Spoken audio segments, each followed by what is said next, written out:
What is going on, NFC South Roundtable? It is your usual suspects back at it here with another preview. This time, we're going to be previewing everything that is happening here in Week 13 for the Thanksgiving holiday week. As always, I am Colby Cochran here with Roundtable Sports. Today's video brought to you by BetUS. Right now, when you guys use that promo code that you see on the screen, YouTube 150, that is YouTube 150, you will grandfather yourself into a limited time exclusive offer of a 150% sign-up bonus on your first deposit, followed by a 125% sign-up bonus on your next two deposits, all the way up to $2,000. That is a deal on your first three deposits. BetUS can also give you a 200% crypto deposit bonus, 10% back on your net losses 2 times a year, doing something that no other sportsbook ever has or will ever do, and that's taking care of you. In fact, they're changing what it means to be an online sportsbook because they can also give you your very own personalized account manager. BetUS also has live wagering on all major games, the fastest payouts in the industry, and the best betting variety in the business. Not just NFL games, player props, parlays, but NFL futures. I'm talking about the NFL draft, NFL awards. One of my favorite things that I was able to bet on with BetUS during the offseason was they have like cool player trades and destinations. So like, for example, this offseason, they had something you can bet on to where it was like CeeDee Lamb, who's the next team that he's going to play for. These are just some of the things that you can bet on with BetUS. You can also bet on college football, basketball, baseball, horse racing, fighting, politics, entertainment, you name it, and BetUS is going to have it. We could not be here without them, not just the NFC South Roundtable, but everybody at Roundtable Sports. We are building something special here, not just here, again, on the NFC South Roundtable, but in Roundtable Sports in general, and we could not be here without the support of these sponsors. But play smart, play responsible, never bet more than you can afford to lose, but big shout out to BetUS. Can I make a bet right quick? Oh yeah, of course. Let's hear it, Smitty. Can I bet how many times the refs gonna cheat for the Chiefs to throw it in the football game? Honestly, they should put that out there. They should put that out there. They should put, who is it? Who's their tackle that gets flagged like every single snap? I know you're talking. I think the right tackle. I know you're right. You're right tackle. Taylor. Yeah, maybe they should put a bet on him on how many flags he's gonna have per game. I think that'd be fun. Because that dude be getting flagged on like every single play and still gets away with like half of his false starts in those games. It's insane. But fellas, let's go ahead. Let's get into these games. And Smitty, I actually want to start with you. You know, we talked about it in our live stream just a couple of days ago. Make sure you guys go ahead and check that out after you watch this video if you haven't already. But at the end of last week's live stream, we broke down the current standings. You guys are in first, but it's only by one game behind the Buccaneers. So you guys have to get a win. You have to stay in the win column, and a big one this week against a playoff team for the AFC in the Chargers. What do you think about this game? Talk to me. This game going to be tough, man. And as I said, and me and TJ talked about it a little bit a couple of weeks ago, man, that New Orleans and that Denver game was so key for the Falcons to going into the bye week to give them a little bit of a cushion coming out the bye week, because now that you look at the back end of the schedule at the beginning of the year, you say, yeah, that's a cakewalk. But now you look at teams like Washington, Minnesota, even the Raiders. They played the Chiefs tough a couple of weeks ago. So that game on Monday night is even going to be tough. But you may have caught the Chargers at the right time. One, they're going to travel all the way across the country to Atlanta for this game. Two, their top rusher, J.K. Dobbins, went out with another injury, and that's unfortunate. Three, Quentin Johnston, he can't hold the plate up to the microwave right now. So Justin Herbert is going to have to fight for his life this game. Yes, he can still make plays. He still has that NFL caliber arm. But I think the way the Falcons could approach this game, you got to go right at that defensive line, man. You got to, it's not going to change. Run the football. Tyler Algier, the last 2 games has been non-existent. You got to change that. A guy like this, a power runner, he can wear down the defense, and that's the way you're going to have to beat the Chiefs. Is exactly what Saquon Barkley did. They ran the ball down the Chargers' throat until in the third and fourth quarter, Saquon Barkley put on a record performance, man. And I think Tyler Algier and Bijan Robinson have to do the same thing this game. if they can run the football, take that pressure off Kirk Cousins, because he hadn't been the same the last 2 games. So you take the pressure off him and you run the football. I think he can make the necessary throws to bring the game home. So the defense can probably hold up, but like TJ said, man, this team is only going to go as far as Kirk Cousins take them. So I think run the football, play strong defense against this Chargers team. I think that is the key to victory, man. So I'm taking my Falcons at home, but I'm only taking them by a field goal. I'm going 27-24. Ooh, all right. Let's go on over to TJ. TJ, what do you think about this big game for the Falcons? Well, I think this is going to be a tough game for them. And number one, I just think that when you look at the Chargers, they got a really good pass rush, man. Very, very underrated pass rush, by the way, man. I mean, Khalil Mack, he hasn't played in the last couple of weeks, but I expect for him to be back. You got Joey Bosa. You got the kid from USC. His name escapes me, but he is really coming into his own. And also, man, that secondary very underrated as well. As far as their offense, I know that Quentin Johnston, he had 5 targets against Baltimore, dropped 3. And, it seemed like he has a little bit of the yips. But Ladd McConkey, the rookie out of Georgia, has been the guy that has been the go-to guy for them. Kind of that Wes Welker type guy. You line up in the slot, he can eat there. And also, they got Jordan Palmer out there, Will Dissly, a guy who came from a team, he wasn't a part of the offense, but seems like he has a connection with Justin Herbert. The running game, I mean, they still got Gus Edwards, and they still got another young running back, the rookie, J.K. Dobbins. He had a really good game versus the Bengals a couple of weeks ago, but I mean, they haven't really knocked your socks off with the run game. It's really been the Herculean effort of Justin Herbert. My concern with the Atlanta Falcons is, Kirk Cousins being a stationary target, man. I mean, Lamar Jackson was able to move around in the pocket, escape, run when necessary. Kurt, he relies on that offensive line. And we seen versus Denver, when that offensive line starts to collapse, they can get pressure on Kurt, and he's not going to go anywhere. But that's the concern. To me, if they want to win this football game, Atlanta, they got to run the football. Derrick Henry averaged 5.8 yards a carry over 100 yards. That's Derrick Henry. A couple weeks ago, Brown for the Bengals, he rushed the ball 22 times for 84 yards. So they are susceptible to the run. You use Tyler Algier, you use B. John Robinson, also add those guys in the passing game as well. Try to confuse the defense of the Chargers and try to get the ball out of Kirk Cousins' hands, probably 2 or 3 step drops in this game, and also just hand the ball off. But I think that, I think Atlanta is going to win this football game. I think it's going to be a close game. I was going to pick the Chargers, but I think the bye week kind of served the purpose. And you also alluded to it, Smitty, the fact that they're on a short week going across the country, unfamiliar territory, is not a divisional game. I think the Atlanta Falcons have the advantage because they got opportunity to have a bye week and also look at 2 weeks worth of film on the Chargers. So I'm going to go ahead and take the Atlanta Falcons at home to get the victory over the Chargers. Ooh, all right. James, what you thinking about this?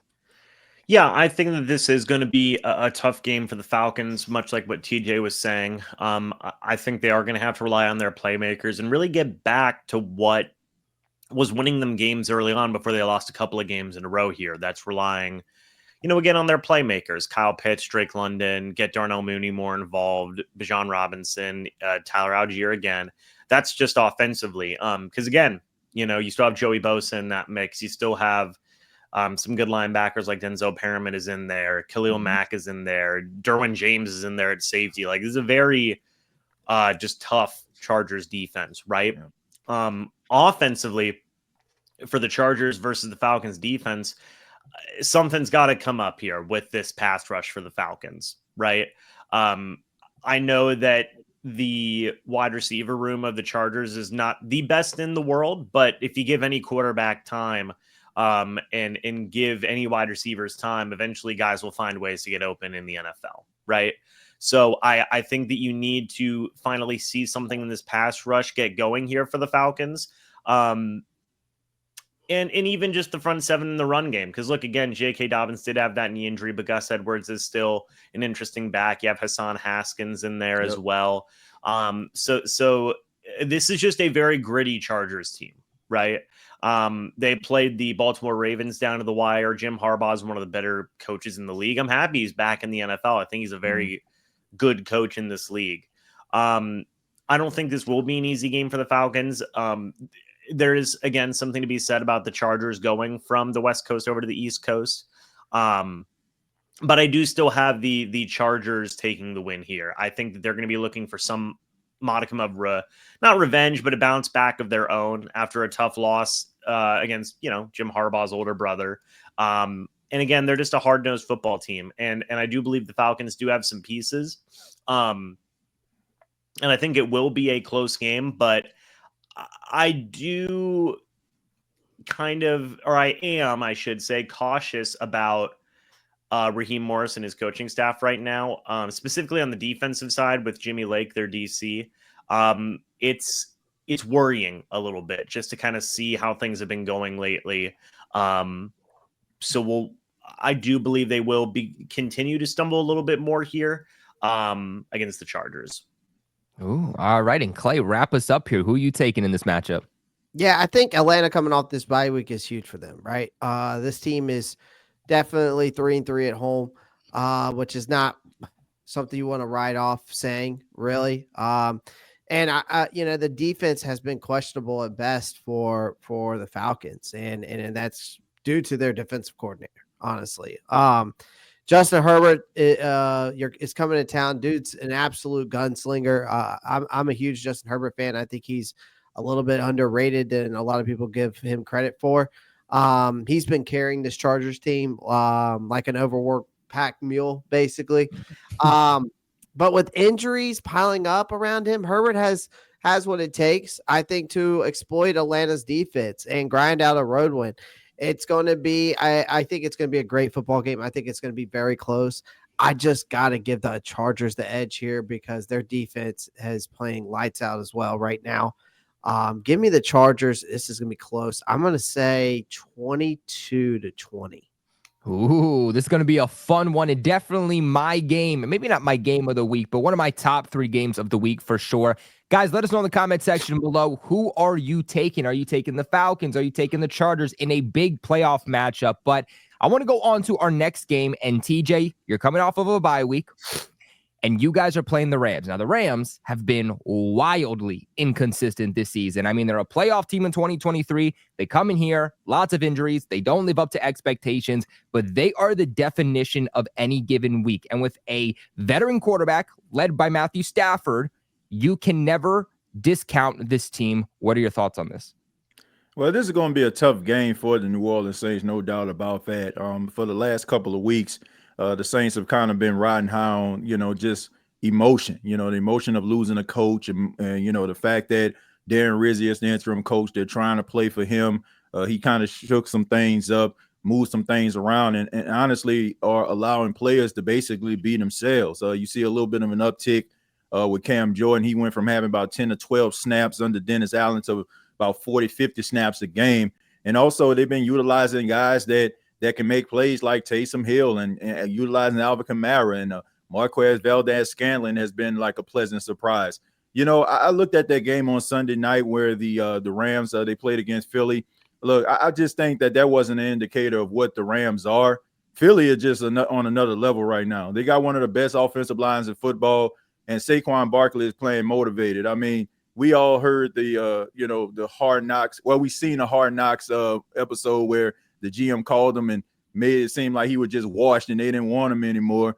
And he's playing motivated. So I don't think that you can look at that game and just say, oh, man, something's wrong with the Rams. I mean, Philly just has something to prove, and Saquon is leading that charge. But I expect for the Rams to look different against the New Orleans Saints. They have had the New Orleans Saints number throughout the years. Sean McVay has been one of the best play callers in football. There's a reason why a lot of teams, they pick from his coaching staff because of his knowledge, his ability to be able to get the best out of players. The Rams, to me, have done an outstanding job when it comes to their front office, finding those 3rd and 4th round picks to actually be integral parts of their team. The Saints, to me, are just a team trying to figure it out. Any win that they get going forward is just, just a plus. But I just enjoy the fact that we're actually seeing some enjoyable Saints football.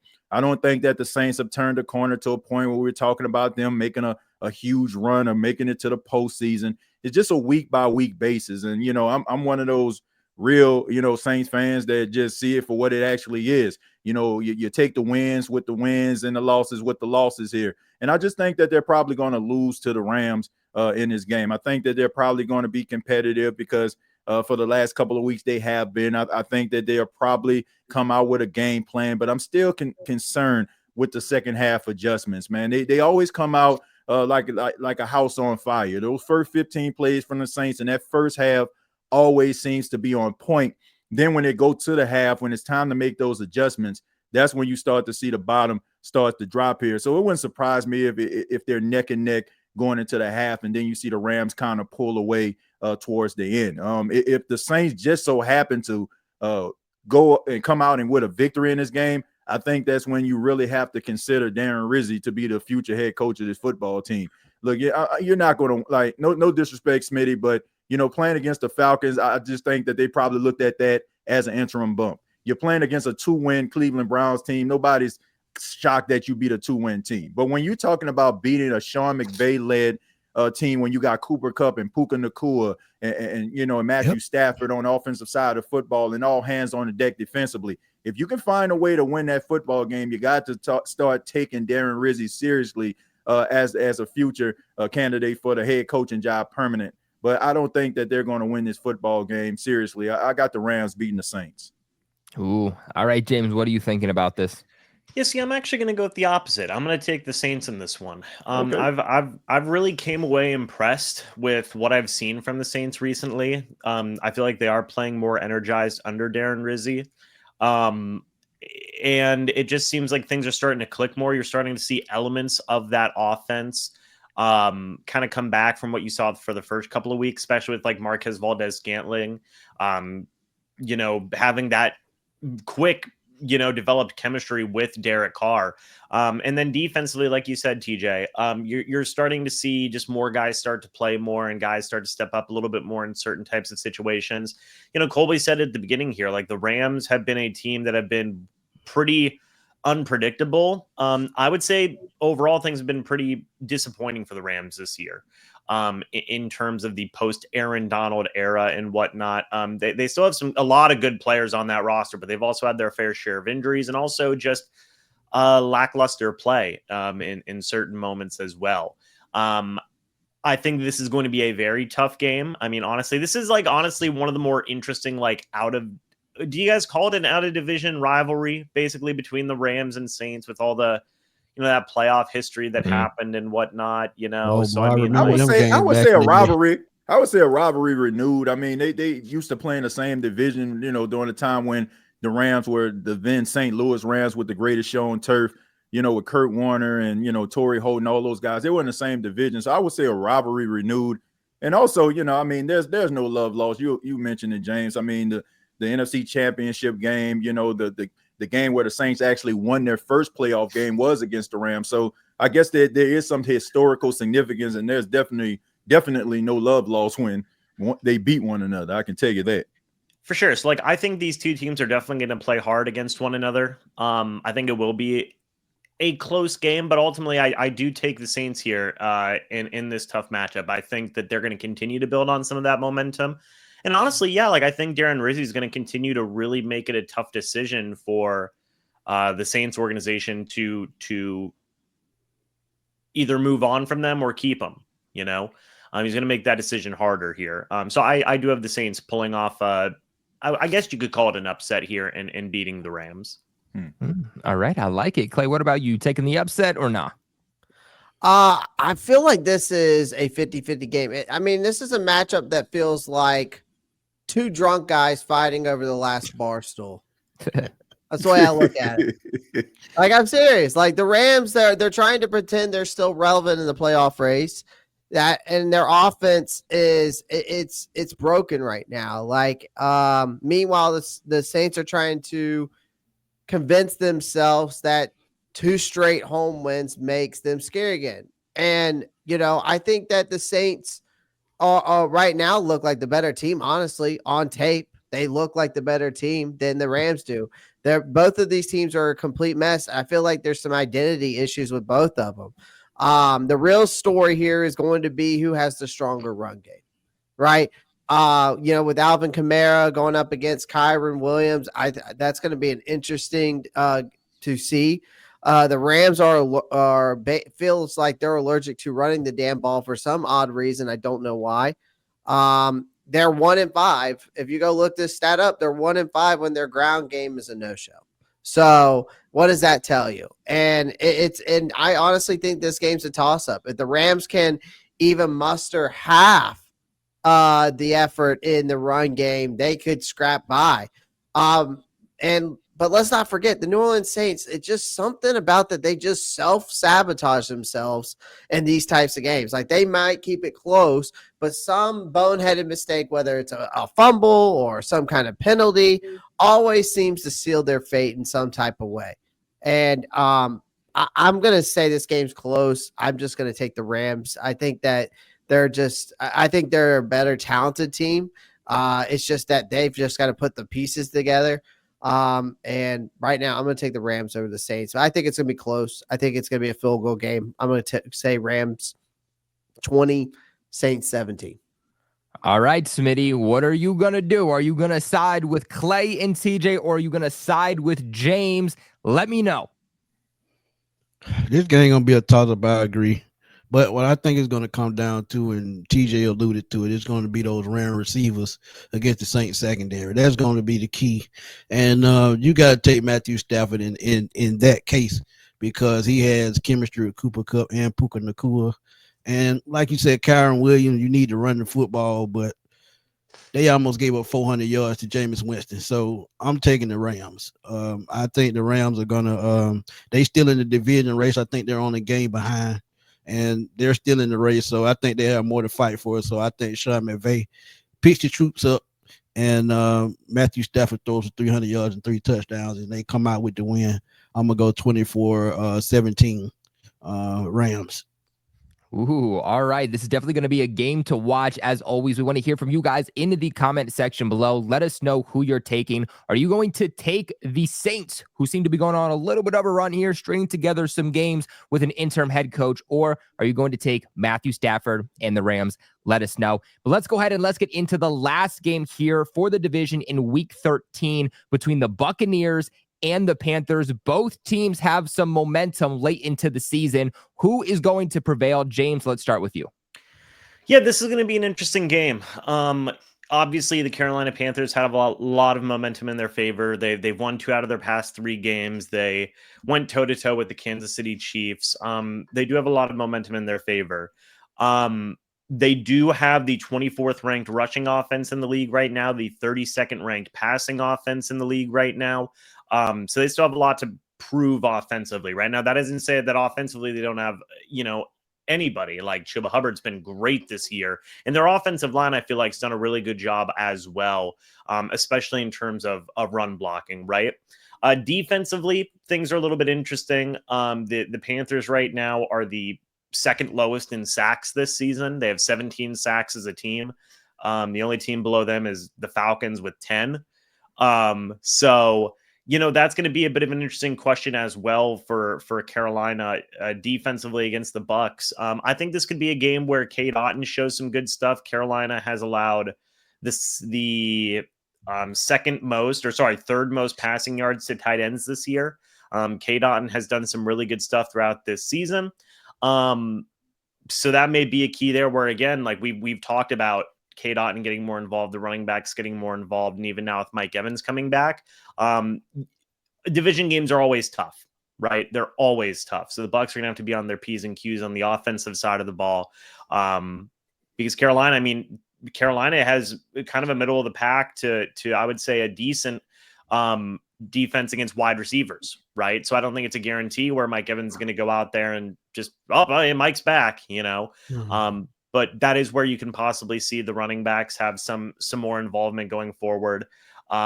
Carolina does have I would say around average rushing defense, all things considered, to above average rushing defense.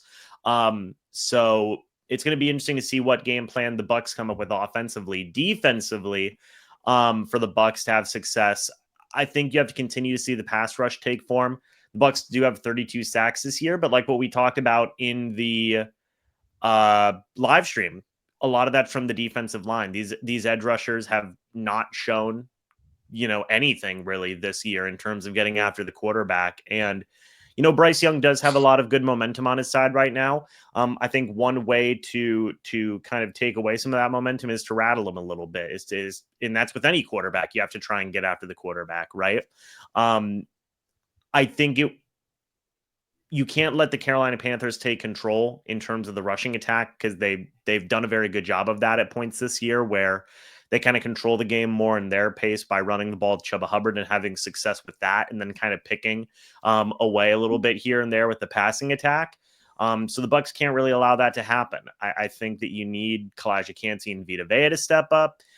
Even Levante David and KJ Britt, to step up as well. Not having Jordan Whitehead's huge in that secondary. He's been a good player, a very good tackler in the back half of the secondary as well.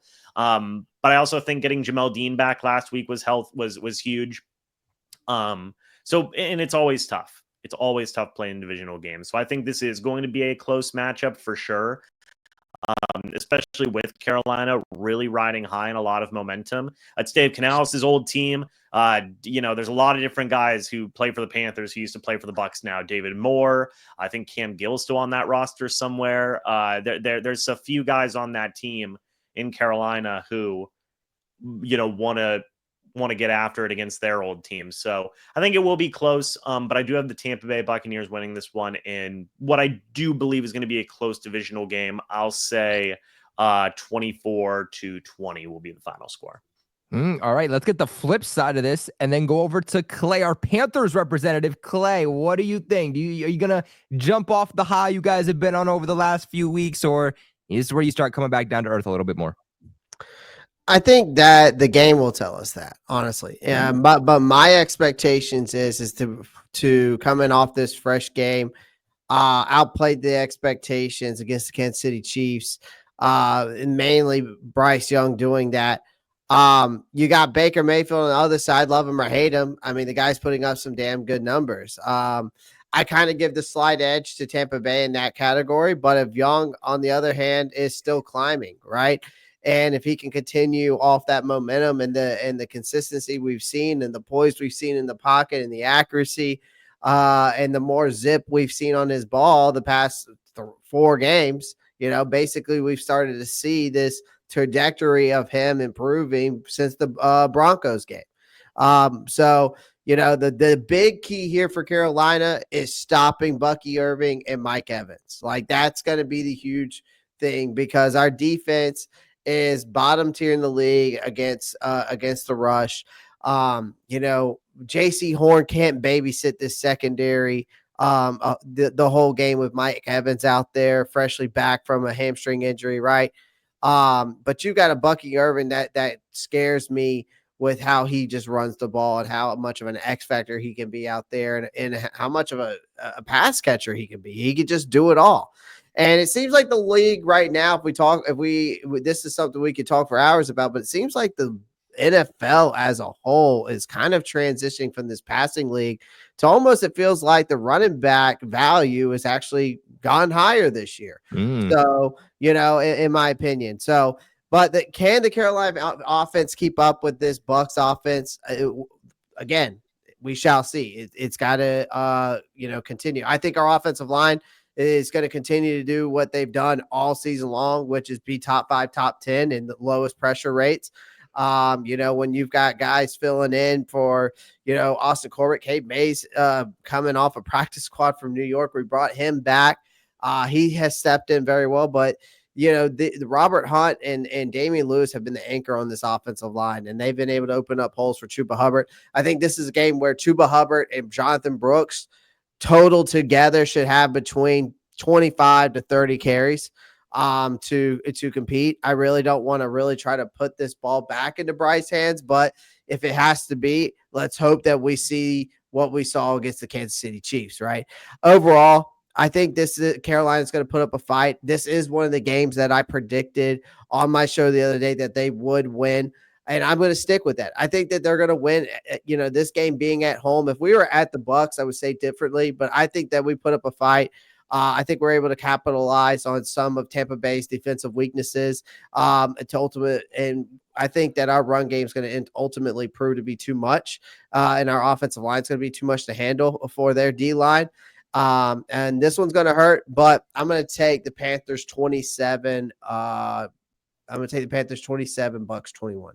Yeah, I love what you said, too, about the running game. It just feels like every few years, like every 5 to 10 years, the NFL kind of switches up and goes back to this mentality of you want what you can't have, from a passing league to a running league and a passing league to the running league, where we've seen running backs not be valued as much and these wide receivers be more valued. But I think, like you said, this year we're starting to see kind of teams mistakenly get rid of top-tier running backs and that bring that offense down significantly. So, but Smitty, let's go on up to you. We got James saying his Bucs are going to win. We got Clay saying his Panthers are going to win. Who are you taking? Man, it's tough. I hate to say it, James, but I'm taking the Panthers. Y'all know I've been vying for Chuba Hubbard all year, man. That kid is all world. And to see him just keep gradually getting better as the season goes on, I think he's probably going to be the future of the Panthers, to be honest, on offense. He's probably going to help Bryce Young keep his job in Carolina. But again, all the injuries in that Bucs defense, I think that plays right into Carolina's hands. Yeah, Mike Evans comes back, but I think J.C. Horn can lock him down for most of the game. And when they have to depend on those younger receivers, I think that's going to be a problem. Now, Carolina's pass rush is not that great, but they can, make enough plays on defense to rattle Baker Mayfield to, force him to make some mistakes. And Carolina always takes advantage of mistakes. So I'm going to take Carolina's game 21-17. I think Chuba Hubbard scores the game-winning touchdown in the fourth quarter to seal the deal. Ooh, all right, CJ, who are you taking? Are you going to take the Panthers and make it 3-1, or are you going to take the Bucs and make it 2-2? Yeah, I'm gonna go ahead and go with the Carolina Panthers in this game. Oh, damn. I mean, this just kind of reminds me of like it just reminds me of the movie Rocky. Like when Rocky won when he fought Apollo Creed for the first time. Nobody expected him to win anything, or even for that fight to be competitive. Apollo Creed ended up winning a fight, but everybody realized that Rocky was, a contender. And then, of course, we went to Rocky 2, and he beat Apollo Creed. I say that because I look at the game last week versus the Chiefs.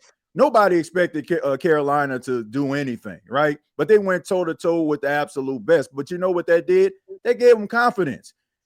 The last couple of weeks, they beat the Saints in the final moments of the game. They beat the Giants in overtime. Even though those were low-hanging fruit, that's still momentum. And they were in a game that they shouldn't have been in. You know what that tells that team? That they can beat anybody. Like if they play disciplined football, if they go out there and they execute, they can win these games. And James, like I feel like this is one of those games that you're probably going to have a split. I think that both teams are going to end up winning at the end of the day, but I think Carolina is going to win this football game because of the emotion of the last game, and they probably felt like they actually belong. This is the first time I feel like Carolina and their fan base feel like they can be a contender for years to come. They're building something. And I think that this game is going to be an indicator of that. I think that it's going to be a phone booth game. I think that it's going to be an exciting game because everybody knows where the bodies are buried. I mean, we see the connection with Dave Canales in Tampa. It's going to be one of those games where everybody knows everybody. It's going to come down to execution at the end of the day. I think that Carolina being at home, the fans are going to be there excited. They're going to show up and they're going to make a difference in this game. So I got Carolina winning this football game.